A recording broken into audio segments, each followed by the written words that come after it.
Before I start this long and hard-working review, I just wanted to share you all what I got to experience when me and my family got to watch Furious 7. Warning, some language may occur because this is simply one of the most annoying situations that I have been in as a local moviegoer. So we were sitting at the far side of the big screen. We saw this in IMAX, by the way, so it's in 3D. And literally, there were a ton of people watching this, more people than I saw last in the film's predecessor back in 2013. But this is far more different and annoying.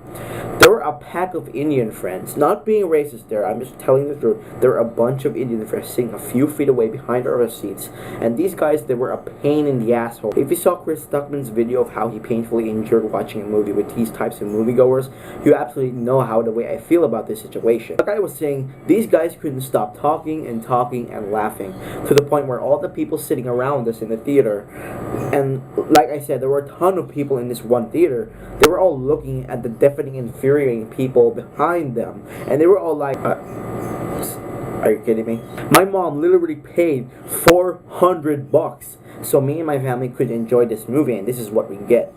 As I was saying, the preview started rolling up, and guess what? They still kept going and going until some people just couldn't take it anymore and shushed them. But they just had to put this in the hard way and just couldn't stop talking and talking. Thank God my mom was brave enough to make this group of people shut the hell up, and they finally did.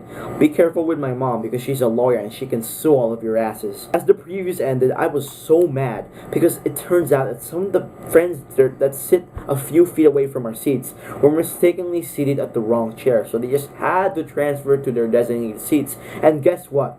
Those friends seated right behind us, like literally behind us. Thankfully, these guys were even understandable enough that there was a movie going on, so I was relieved because not a single noise was heard in my ears. It was freaking awesome. But that's not all. As soon as the previews ended, the movie starts up and we get a very cool, interesting introduction credits featuring the lead antagonist played by Jason Statham. And just right around the second act, they just stopped the movie immediately. Why the hell did you do that? The moment we knew what the problem was, because the managers and the projectors at the theater thought that maybe some of the people are missing out on the action, so they decided to wait for those missing out people because they don't want them to feel left out. Seriously?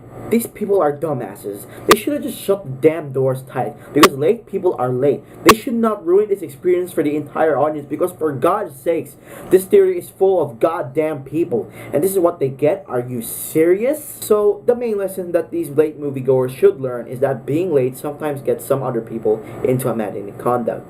That's it for this maddening intro, so please roll the intro, please. Jesus Christ. Keeping it G ain't nothing. You ain't gotta like it cause the hood don't love it. You ain't gotta like it cause the hood don't love it. Watch a young nigga show his ass on public.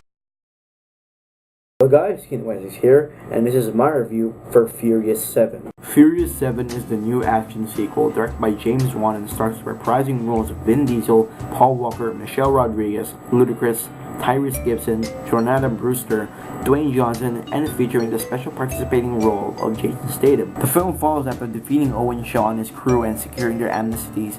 Dominic Toretto, Brian O'Connor, and the rest of the crew are able to return to the United States and live normal lives again. Dom tries to help Letty regain her memories while Brian begins to accustom himself to life as a father. Meanwhile, Owen's older brother Deckard Shaw breaks into the secure hospital the comatose Owen is being held in and swears vengeance against Dom. First of all, we know that Paul Walker, who was the second main protagonist in this movie, passed away after being killed in a vehicular accident last November of 2013. I can almost tell how mind-numbingly painful it was for the director and the cast themselves had to go through. I completely empathize that this film had to be postponed for a while until for a full theatrical trailer release this year. Actually, one of Paul's brothers, Cody and Caleb, were used as stand-ins in one of the Brian O'Connor character, originally played by Walker himself. And they basically had to remake Walker's face and voice through CGI and maybe a voice-changing audio system or something. And that was one of the most painful Hollywood tragedies I have ever heard of ever since the death of Heath Ledger. I was really excited to see Furious 7. I watched almost all of the trailers on the internet, including the IMAX trailer, which is absolutely breathtaking when you see it yourself in IMAX. This movie has been getting a lot of favorable reviews too on Rotten Tomatoes, and I was like, oh my gosh, I might enjoy this movie as much as they enjoyed it. So I saw it in IMAX with the whole family with me. So how was it? I actually thought Furious 7 was quite an enjoyable movie, but I had some minor issues on the way with it, which I will get onto them later on. Everything that you adored about the franchise itself is in this movie. The emotional divisions, one-liners, car stunts, and intense action, shaky cam, and the lost sense of reality. All of it, you put them all together, what do you got?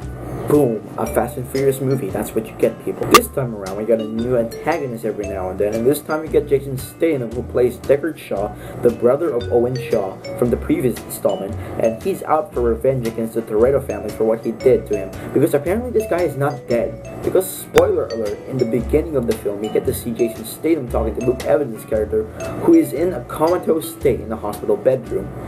Again, the lost sense of reality. No one can survive from falling from a plane from a very high altitude into the runway, but then again, hashtag Furious Logic. Going on to the acting, I'd say it was excellent. Vin Diesel did a great job against the role of Dominic Toretto, and Paul Walker played his character uniquely, and was so sad to see him go, because his brother finished his movie for him because of his untimely death, and this movie was a perfect send-off for the Paul Walker character, and the ending for this movie was so heartfelt at the same time, but it's a tearjerker for me. I'll just explain that later on. Jason Statham, I thought, was the perfect villain. It was a shame that he always get caught up on his evil acts, because a lot has been going on in this movie. Furious 7 is mind-blowing action, don't get me wrong, but sometimes the directors and writers are just overthinking the idea, because there is not much story to be told, but just explosions and more action, and no focus on the story. It's almost like this movie turned into a Michael Bay flick or something. There are some acts of this movie that doesn't involve action, but focuses more on this family portion of it, and we get to know who Jason Statham's character is, and it's really interesting for a Fast and Furious movie in that regard. Now let's move on with my problems for this movie. Starting off with the cinematography, don't get me wrong guys, cinematography sometimes could be shot very well. You can see what's happening on the screen, but it's sometimes being harassed by the sensible, mind-blowing action, and that it just turns into a nauseated digital camera mess. What I mean by that is that I just couldn't keep up with the movement of the camera whenever it cuts to different angles and stuff quickly. It just hurts my eyes, and this is in 3D by the way, and you can only imagine how difficult it is to keep up with the camera whenever it keeps on cutting and shaking in different directions. It's just infuriating at times. Now let's move on with my other problem. Furious movies always have that sense of entitlement when it comes to its plot and main story. Furious 6 handled that point very well. Hell, almost all of the Furious movies handled that point a modest way of telling the story, but here it's just not handled very well here. As you all know, the main synopsis of this movie is that Jason Statham is out for vengeance for the Toretto family, blah blah blah blah blah. Crazy shit happens and you got your movie. But actually there is another plot point added to this synopsis. The second plot point of this movie revolves around Vin Diesel's character making a deal with some agency that has some cool cars and technology.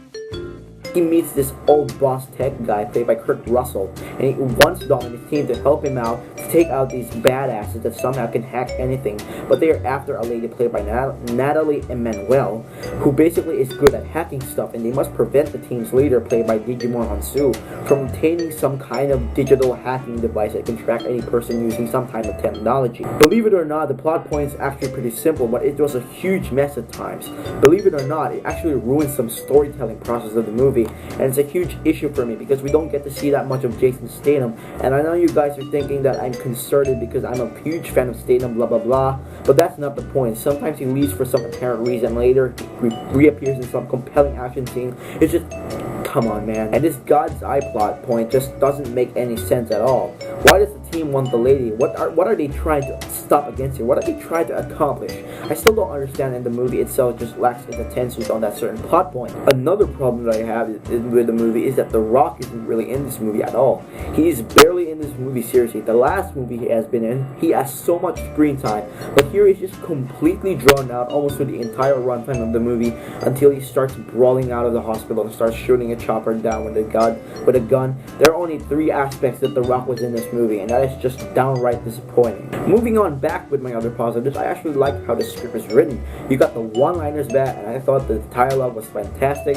Tyrese Gibson was so funny in this movie. Seriously, whenever he pulls off a joke, the whole theater just bursted out from laughing. It was hilarious. Okay, now let's talk about the Paul Walker character. This review is also spoiler-filled, so beware to the people who haven't watched this movie because you're gonna cry man tears once you know what I'm talking about. So the ending is about everything is back to normal. Dom and his family are hanging at the beach. Shaw is arrested under high security by The Rock, and we get a glimpse of Brian O'Connor playing with his son and his wife Mia, and we get to see the really strong emotional emotional integrity that the film wanted the audience to feel. By the way, Paul Walker was not alive in this movie. His brother took over in the movie, so it was really sad because once we get to see Dom watching his best friend playing with his family and think that it is best that he stays with his real family instead of going on dangerous missions that could possibly beat every inch of his life. The song "See You Again" is then played in the background all of a sudden, and that really killed me with emotion. And I almost cried during that ending sequence because his character is retired now and that he is no longer part of the other Furious movies, but his memories will live on.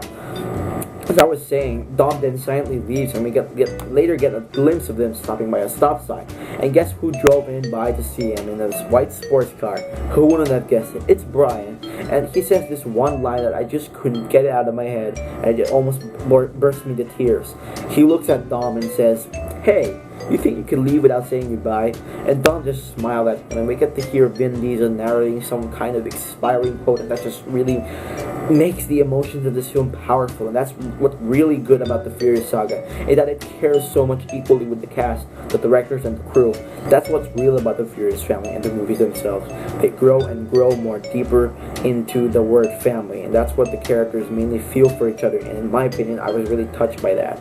Hashtag for Paul. Overall, Furious 7 is quite a hilarious, dumb with it yet fun time for the fans. I'm gonna give it a 3.5 out of 5. That was my review for Furious 7. Thank you all so much for watching. I'll be continuing 6, and please subscribe. Peace.